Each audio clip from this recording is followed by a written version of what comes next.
guys, it's me, Folded ASMR, and I am back with a brand new video for you guys today, which is something kind of near and dear to my heart and something that I do quite a lot of, especially on Twitch, but we'll get to that in a minute. I know I've been gone for a little bit, and I kind of wanted to explain to you guys why that was the case, and basically, I feel like I make every single video, it's a coming back video for me. It's like, yeah, I'm gonna make a video a week, and like, I'm at uni, but I really want to do ASMR now, and yeah, I never get the chance to actually make ASMR, but for the next 3 months, I can promise, I can guarantee, I will be pumping out one video on my ASMR YouTube channel a week, and another additional video that will be uploaded to my Patreon. So, 2 videos a week of ASMR. Basically, I have had a lot of stuff go wrong in my life the past couple of weeks. Though I won't go into much detail about it, basically just a bunch of health stuff and also stuff to deal with like my university degree, and yeah, anyway, it's all done and dusted. And I can spend the next 3 months relaxing and making YouTube content and Twitch content and Patreon content for y'all. I wanted to do a video about something that's quite near and dear to my heart, and I thought I would do tapping and also like soft spoken and like whispering into the mic because they're my favorite triggers. But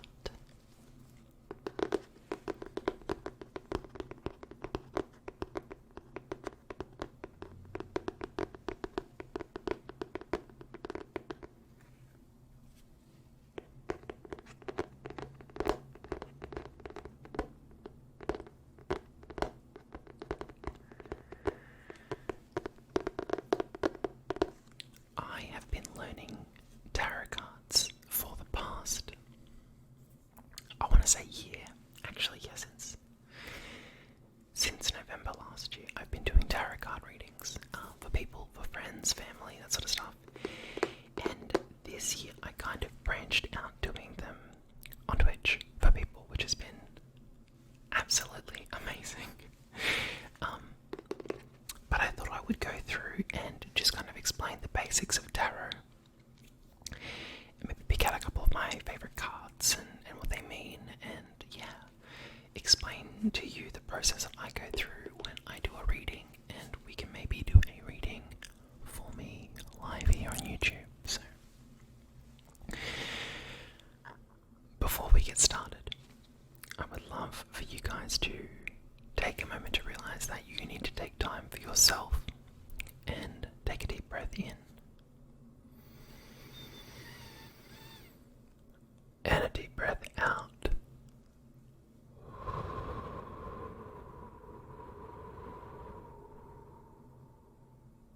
We'll do that again. Deep breath in.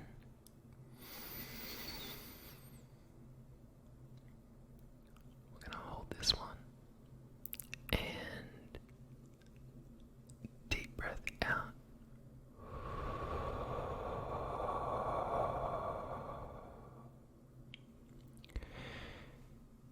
You're taking the time for yourself right now to calm down, to let everything that happened today, let it go, and just let it wash away. And this 20 minutes or so is your time for you to calm down and relax.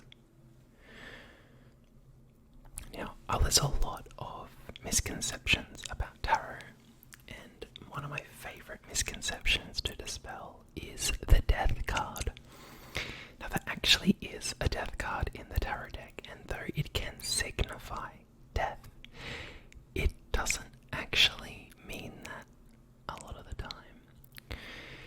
The death card is actually, contrary to popular belief, quite a positive card, and its essence boils down to transformation and they're clearing away of old energies that no longer serve your purpose.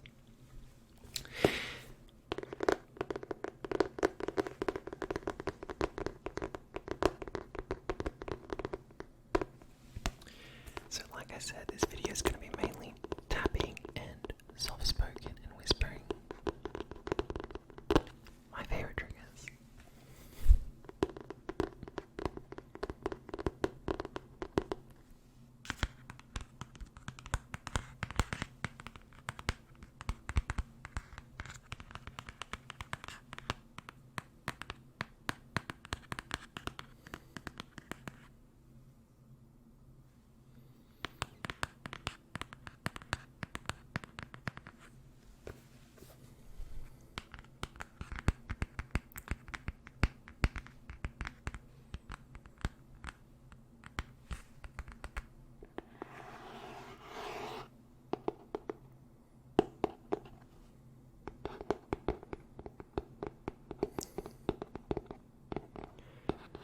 I love the sound this book makes. Oh god, the flavour.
I'll leave that for just a second.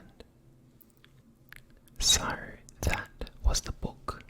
Now I'm going to go through some of these lovely, tap on these.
very good at like, we're going this direction, everyone follow me. And there's like, the energy is so raw and childlike and just like fun to be around that a lot of people will follow them in their decision making process and be like, yes, we're going with them because they're fun and let's go.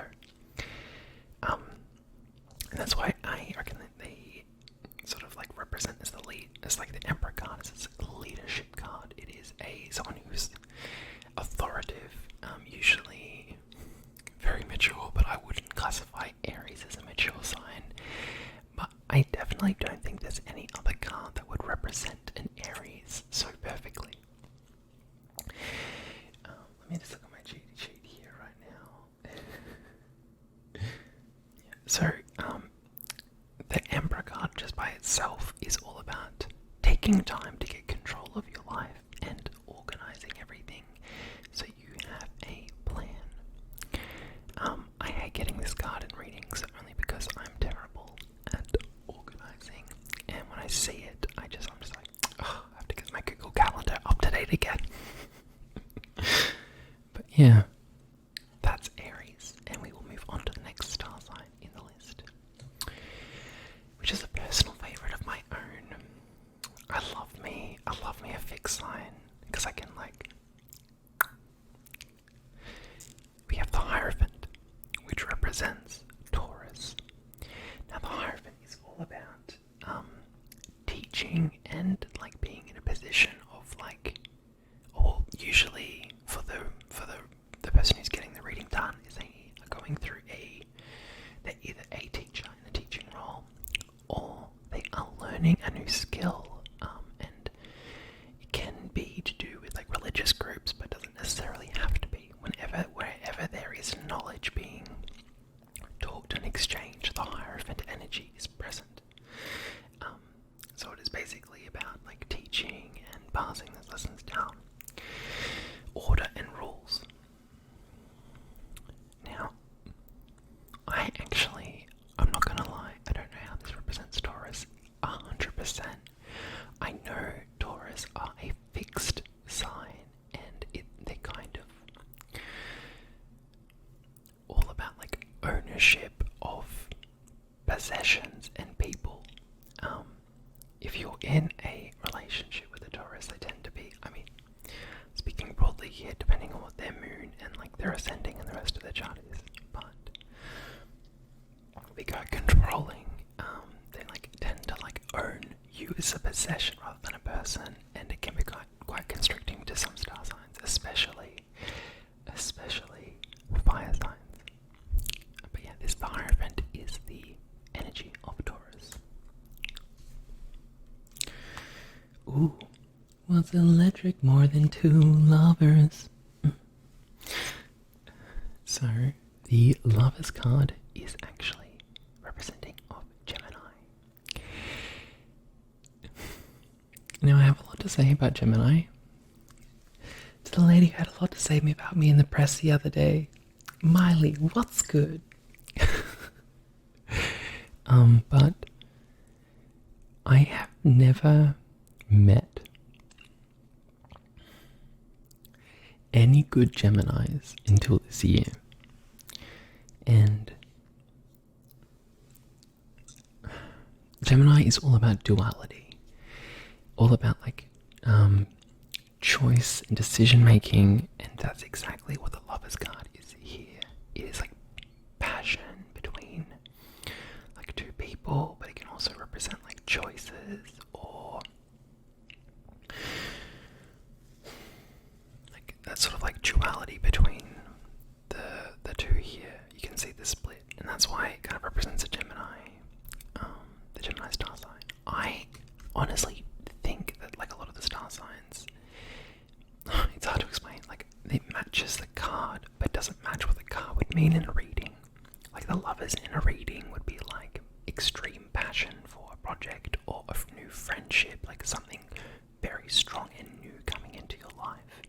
It can be love, it usually is love, but it can also be like a new friendship or like a really strong connection with someone or family, that sort of stuff. But here I just reckon it represents like the duality that Gemini interesting. It means they're all up in their heads a lot of the time. And I don't think so Aries is fire sign, Taurus is earth, and Gemini is air. Now, we're getting into the next card, which is the Chariot. Now, the Chariot is all about Cancer energy, and if you've ever had a Cancer in your life, you know they are dramatic, emotional bitches. But also they are very loyal, very, very caring, and they're kind of like mums. They're like the mum of the astrology. They tend to take care of people, put a lot of time and effort into someone if they've been treated right, and when they've been treated wrong, it's like, how dare you do this to me? I can't believe you've done this. Look at everything I've done for you. So that's big Cancer energy. Basically, if you've got a good one in your life, they will treat you right. So treat them right. But if you treat them wrong, they will just be absolutely betrayed by it, and I can't believe you've done this. The Chariot is interesting because it's all about success, protection, and emotions, which is kind of like the Cancer setting. They're very motivated. They see a goal and they're like, okay, that thing over there, I'm gonna go achieve that real quick. And that's what I kind of admire about them. They see something, they go and do it, which is very much not my sign. We imagine things in our heads, Pisces. We so dreamy and sort of like spiritual that we spend all our time thinking about things that could be, but never go and get them. So yeah, that's the Chariot. That's on period. Okay, this one's for you, Vibe, if you are watching this. Leo is strength, and do I have to say any more? Big lion's mane, ferocious attitude. They are the center of attention in every single social interaction, and even if they're not loud and proud, they'll just completely shut off if they're not the center of attention in a specific situation. I can find them to get quite bored and or disinterested and just kind of leave if they're not thrown a bone. They tend to be they're lovely, they're just so loud and proud and just love them. But yeah, I have a few Leos in my life. This represents resilience, control, and glory. So yeah, that's Leo. I have to get through this actually quite quickly because it's hitting the time cap that I have on my YouTube channel. So I might just quickly go through them and talk about their 3 attributes and all the couple of attributes that they have. So alright, the Hermit is Virgo. Virgo's an earth sign.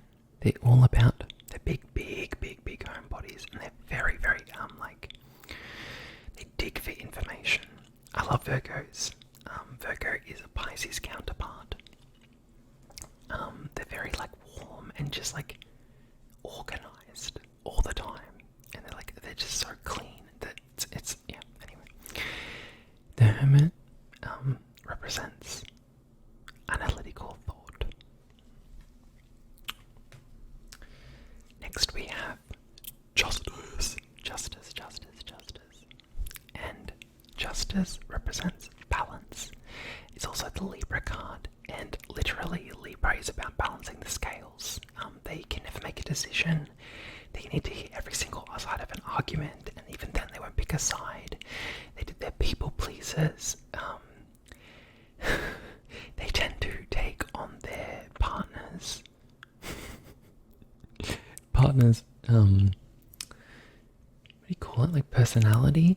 They don't have a personality. They tend to take other people's. I'm just reading them to filth. They're not all bad. I love some Libras, but sometimes they're just it's girl. Anyway, justice, scales, Libra. Some flavors about to come. My favorite, actually no, I lie. My favorite star sign is Scorpio. Oh my god, I love my Scorpio moon. That's all I'm gonna say. I love my Scorpio moon. Scorpios are interesting. They put up a very hard front. They're all about like being seen as strong and like no one could hurt me, like I'll hurt them, you know, I'll make it all about them, like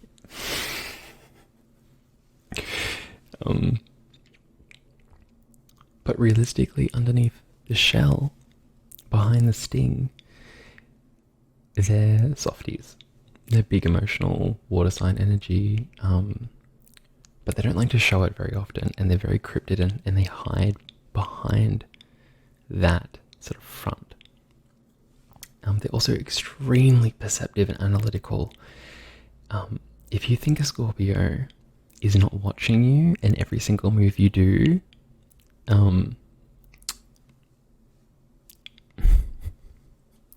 you're wrong.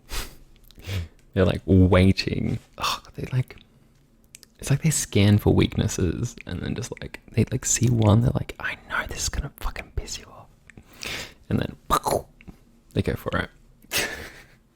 There's so many Scorpios in my life, it's insane. Temperance. Sagittarius. You guys need balance in your life, sis. You go too hard in one area, not the other. It's understanding thought, reasoning, and moderation. And yeah, I can definitely feel that for one of my Saggy friends who does things not in moderation. But temperance is the Sagittarius card, so if you want to read into it, there's that one there. Okay, we have the Devil card, which is Capricorn. And y'all, that's what you're getting from me. I get. The Capricorns are very practical, and it's all about how it's all analytical with them. It's like, how is this functional? How is this like going to work? Like, what does this do? If you like show them like some art, they're like, how is this functional? And it's very much like that. Or they tend to be the ones who don't believe in astrology or like tarot cards, and like won't give it a chance. They're just like, oh, no, it's all bullcrap. I clock them all the time for it. Oh, my two favorite cards. I lied about Scorpio. No, the last two, we have the star, we have the star and then the moon. This is Pisces and this is Aquarius. And Aquarius is all about let me get here.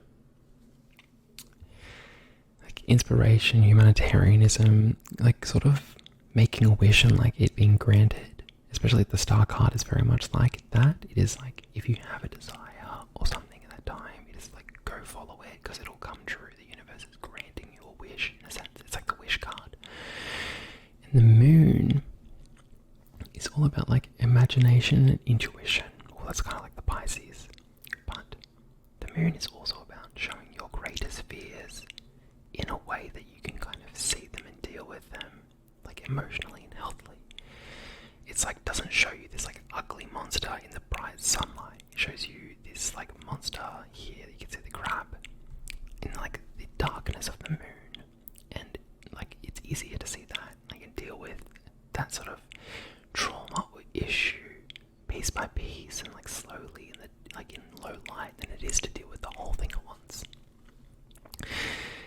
I was just interrupted by my next door neighbour, so I'm sorry about the cut.